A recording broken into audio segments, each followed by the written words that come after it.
Assalamualaikum warahmatullahi wabarakatuh. Halo adik-adik, selamat pagi. Perkenalkan, nama saya Abdul Latif. Saya mahasiswa Pendidikan Bahasa dan Sastra Indonesia FKIP Universitas Jember. Baiklah, untuk pertemuan kali ini kita akan belajar lebih lanjut tentang teks pidato persuasif, lebih tepatnya tentang struktur dan ciri kebahasaan dalam teks pidato persuasif. Baiklah adik-adik, sebelum kita memulai pembelajaran pada hari ini, alangkah baiknya kita berdoa. Semoga ilmu yang kita pelajari sebentar lagi dijadikan ilmu yang bermanfaat. Amin ya rabbal alamin.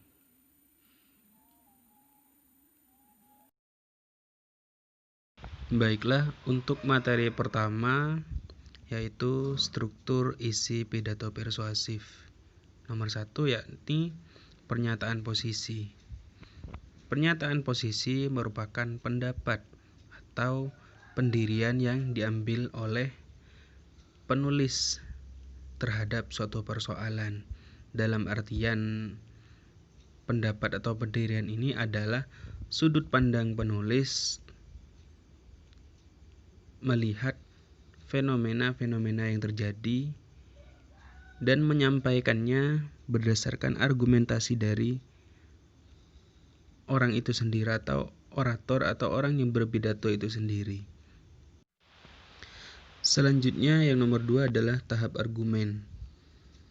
Tahap argumen adalah lanjutan dari pernyataan posisi awal, di mana pada tahap argumen seorang penulis teks pidato persuasif atau seorang orator dalam tahap argumen memaparkan data-data secara logis dan jelas berdasarkan bukti-bukti yang nyata. Nah, sehingga pernyataan-pernyataan pada tahap argumen ini dapat membuat khalayak umum percaya terhadap argumentasi dari seorang orator, sehingga teks tersebut dikatakan persuasif.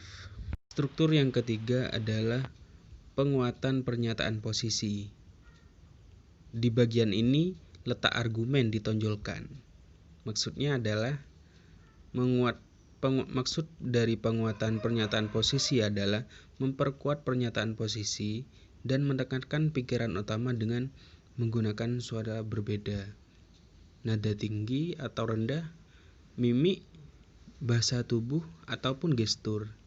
Artinya, dengan penguatan-penguatan tersebut, dengan tinggi rendahnya suara, dengan mimik serta bahasa tubuh, itu dapat menguatkan pernyataan dari argumentasi sebelumnya, sehingga argumen dan fakta yang telah disampaikan itu menjadi semakin kuat.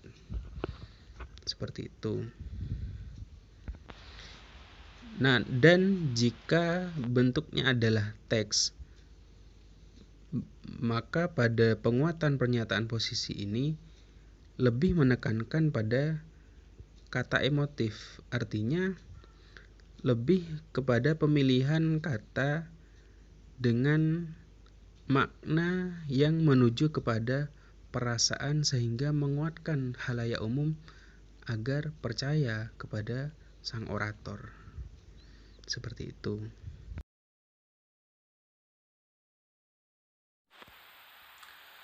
Baiklah adik-adik, untuk materi selanjutnya adalah tentang unsur kebahasaan dalam sebuah pidato persuasif. Yang pertama, ada kalimat aktif dan kalimat pasif. Apa sih kalimat aktif dan apa sih kalimat yang dikatakan pasif? Nah, kita coba bedah satu-satu.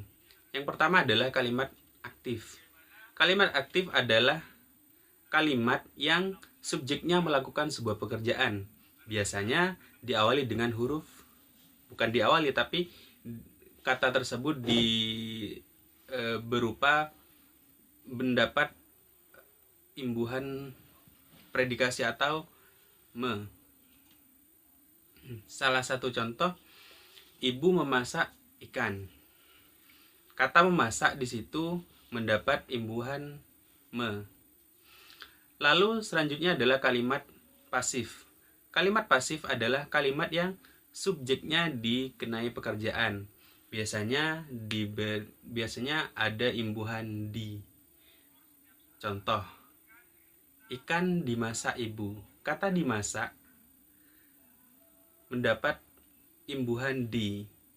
Dan kenapa dikatakan pasif? Karena subjek di situ dikenai pekerjaan, yakni ibu yang menjadi subjek. Dimasak menjadi sebuah kata yang menunjukkan bahwa kalimat tersebut adalah kalimat pasif. Seperti itu. Selanjutnya adalah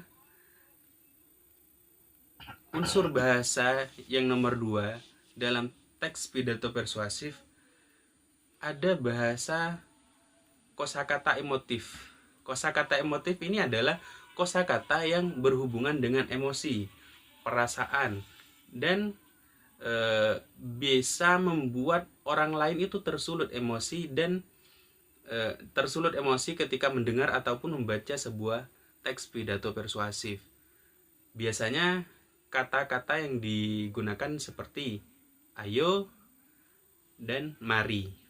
Contoh ya, ayo kita lawan virus corona ini dengan gerakan cuci tangan.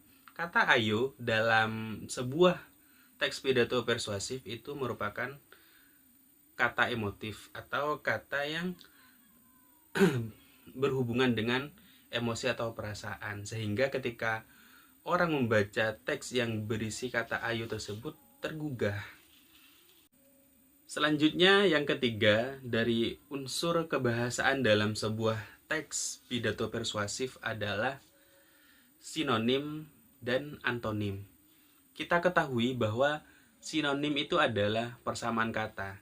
Jadi kata itu memiliki persamaan dengan kata yang lain. Terdapat kata-kata yang memiliki makna yang sama meskipun dalam segi tulisan ataupun susunan kata itu memiliki perbedaan. Contoh, kuat sinonimnya ada gagah. Seperti itu. Lalu antonim. Antonim kita ketahui bahwa antonim adalah lawan kata. Jadi lawan arti dari kata tersebut. Misalnya besar, lawan katanya adalah kecil, dan lain sebagainya. Lalu yang keempat dari unsur kebahasaan dalam teks pidato persuasif adalah terdapat nominalisasi atau pembendaan. Yang dimaksud nominalisasi adalah penggunaan kata kerja atau kata sifat itu dibuat menjadi sebuah kata benda. Artinya dari sebuah kata sifat atau dari sebuah kata kerja mendapat awalan, terdapat proses predikasi, mendapat awalan, mendapat akhiran, atau mendapat awalan dan akhiran. Atau lebih mudah bahasanya kita sebut dengan prefiks, sufiks, dan konflik. Mendapat awalan, mendapat akhiran, dan atau mendapat awalan dan akhiran. Contoh yang mendapat awalan prefiksasi,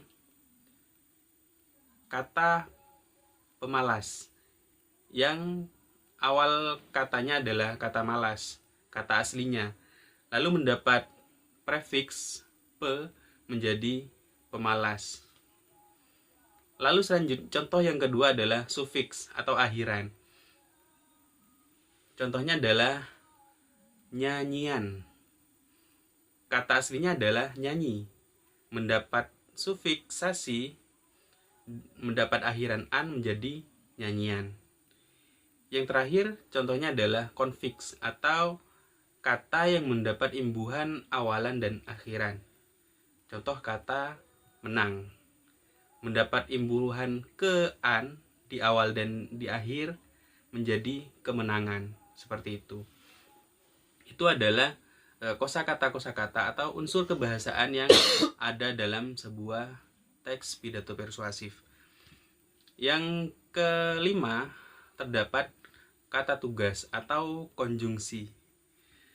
Kata konjungsi adalah kata penghubung antar kata, antar frasa atau antar kalimat. Contoh konjungsi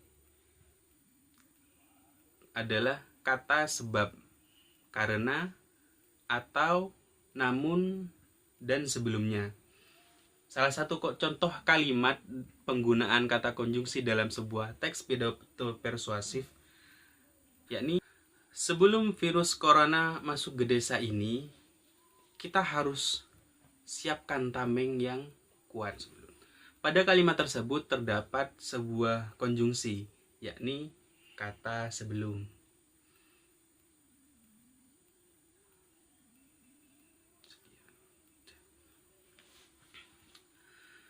Baiklah adik-adik, mungkin ini materi kita pagi hari ini. Tetap semangat.